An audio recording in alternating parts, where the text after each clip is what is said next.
Right, now you sitting comfortably, because you won't be after you've heard this. Make your hair curl. You're about to hear the voice of reason battling against the forces of darkness. Now, is young Joe asleep? Because I don't want his little ears sullied by this. Audio nasty. Oh, get on with it. All right, just brace yourself.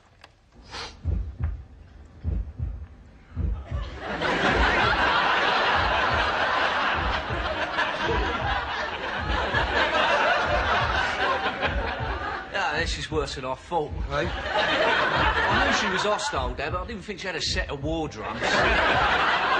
It ain't started yet, that's my heartbeat. I had the microphone in my top pocket. Won't be a minute.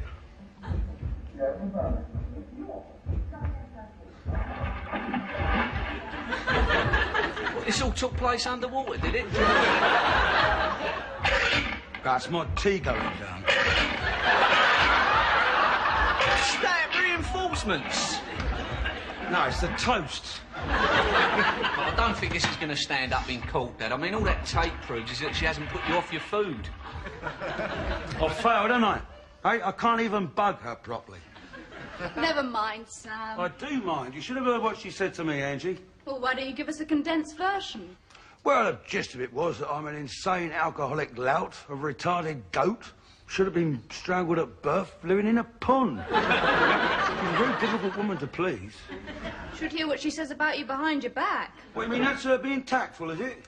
Are you sure you didn't provoke her in any way, Sam? Well, I suppose I provoked her a bit by not having died in the night.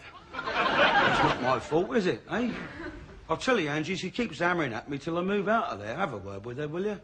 You know, just make her see reason. I spent a lifetime trying to do that, Sam, but I will have a go. I cannot make any promises, but I will have a word with her. I've got a couple you can use. Thanks. By the way, son, Wilf gave me a call. He's got a corpse for me. Oh, that's nice. Well, I'm really looking forward to it. I'm going over there this afternoon. Are you absolutely sure about this, Dad? I mean, I don't think taxidermy is as easy as it looks, you know. Have these craftsman's hands ever let me down, eh? Well, I think you could put them to better use right now. Well, like what? Daphne's windpipe. Oh, don't tempt me. But I can't see how Angie's getting on. It's at times like this I wish I had an elephant gun. Well, if you want me, I'll be under the car. Right, you always. There's a lot of work involved in running my car. I'll tell you, a very busy time at the moment. I'm halfway through doing my 120,000-mile service. Most people will be giving it a memorial service. I'm sorry, Mummy, I don't believe it was just that. I mean, of course I understand that anyone meddling with your Daily Telegraph is on par with being a mass killer. But you are on at him non-stop, and he is sick of it. And I am sick of it. And I'm quietly heaving up. Oh, will you go and make some tea? Look, I realise you find some of Sam's habits difficult to live with, but he means well, and nobody's perfect.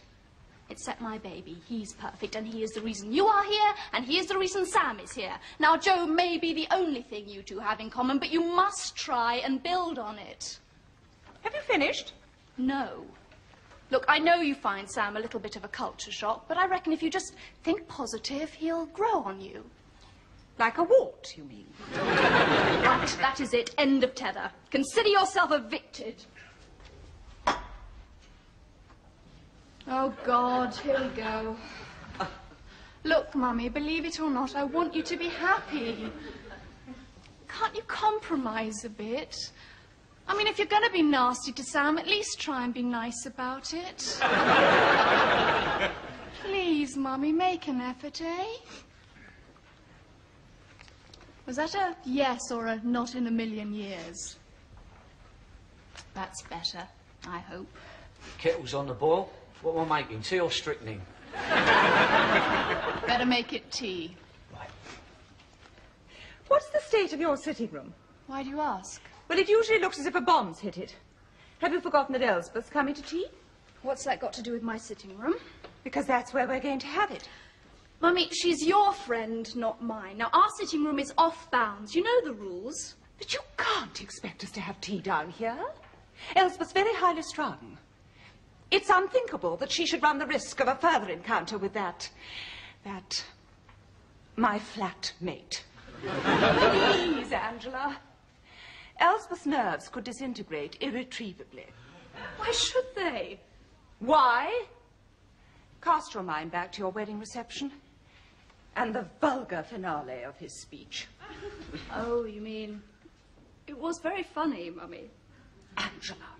Look, you promised to make an effort. Now, here is your chance. Not only will you have tea down here, but you'll invite Sam to join you. Are you mad? Look upon it as penance for the way you've been carrying on. Tea's up. Come on. Angela, dear, what happened to that sweet little girl in ringlets? I don't know, Mummy, but if you tell me who you're talking about, I'll try and avoid her. Excuse me, I need a heavy spanner. Mummy's agreed to live and let live, Sam, so a heavy spanner's no longer necessary. Is this true, Daphne? Well, she's a bit shy. However, so keen is she to make up that she's invited you to join her and Elspeth for tea, haven't you, Mummy? I repeat, haven't you, Mummy? Well, that's more than like it, Daphne. I've often dreamed of you and I integrating our social lives. Yes, it's a thrilling prospect. And you'll be on your very best behaviour, won't you, Sam? Tact is my middle name, Angie. You won't regret it, Daphne, I promise you. I mean, all it takes is just a bit of give and take between each other, goodwill on both sides.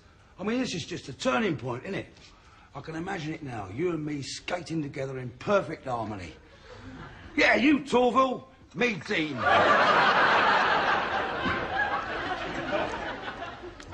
What's the time, Daff? 2:50. I'd better shift off to the zoo, then. Are you sure those ramps are strong enough?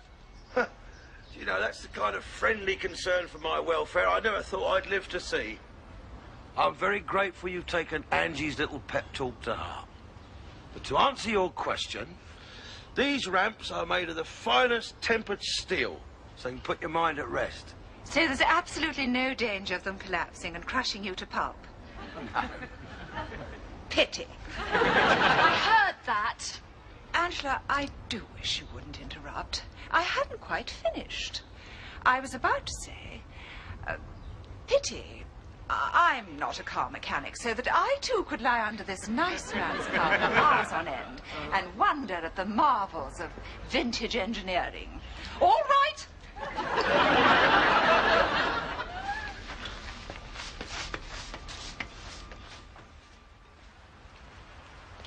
Well? Well?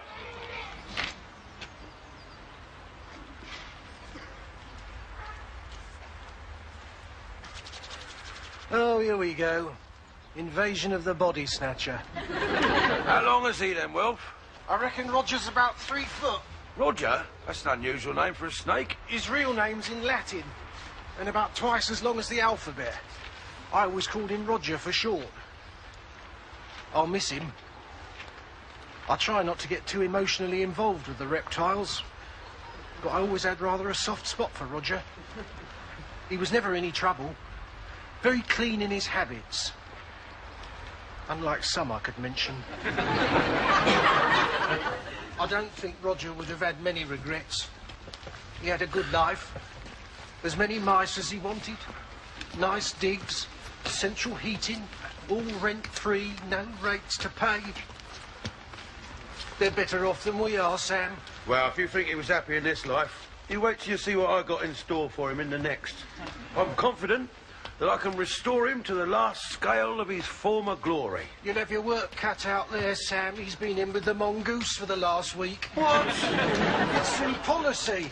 The mongoose always gets first crack at late reptiles. Look, don't you realise that speed is of essence to us taxidermists? I mean, I was expecting a prime specimen. I mean, you know, when you rung this morning, I sort of took it as read that you'd come dashing from Roger's deathbed.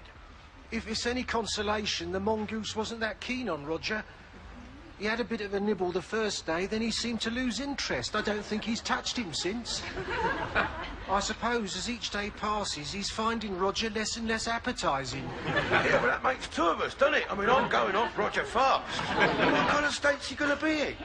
I mean, my hobby's taxidermy, not jigsaw puzzles.